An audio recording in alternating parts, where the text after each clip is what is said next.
In the Bible, Eve committed the act of original sin, eating the forbidden fruit that tasted like the fall of mankind. Adam was created in God's perfect image, Eve merely an afterthought in the name of companionship. With her act of weakness came expulsion from Eden. Paradise lost. In Greek mythology, Pandora couldn't help herself and opened the box that unleashed a universe of horrors. She was the first human woman, created by the gods specifically to punish men. Her story is a theodicy, an explanation for the very existence of evil in the world.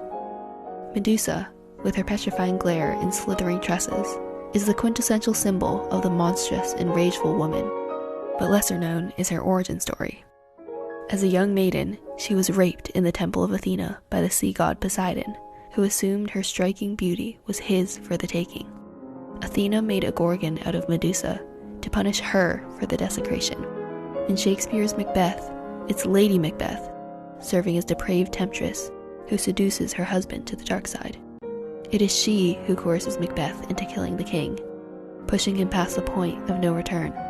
Jezebel, the 9th century Phoenician princess turned queen of Israel, who challenged the political and religious order, is portrayed by the Old Testament as the archetypal wicked woman, a symbol of promiscuity and immorality.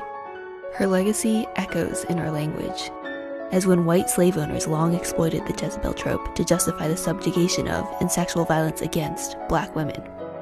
During the Salem witch trials in 17th century Massachusetts, the vast majority of those executed for witchcraft were women.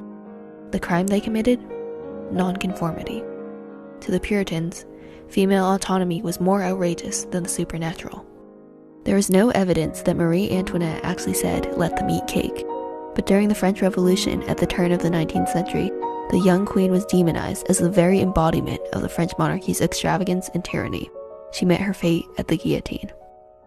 In 1991, Anita Hill testified before Congress about the sexual harassment she'd faced while working for Supreme Court nominee Clarence Thomas.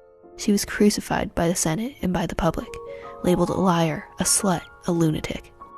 In 1998, the President of the United States took advantage of a young intern, and it was Monica Lewinsky whom the world vilified. In January 2020, when the Duke and Duchess of Sussex chose to leave the royal family, the ordeal was dubbed Megxit, a clear assignment of blame. In 2021, 7 women in Atlanta were murdered because the shooter wanted to eliminate his temptations. These immortal sexist tropes perpetually manifest in real-world prejudice and violence. It's about time for some new tales to be told.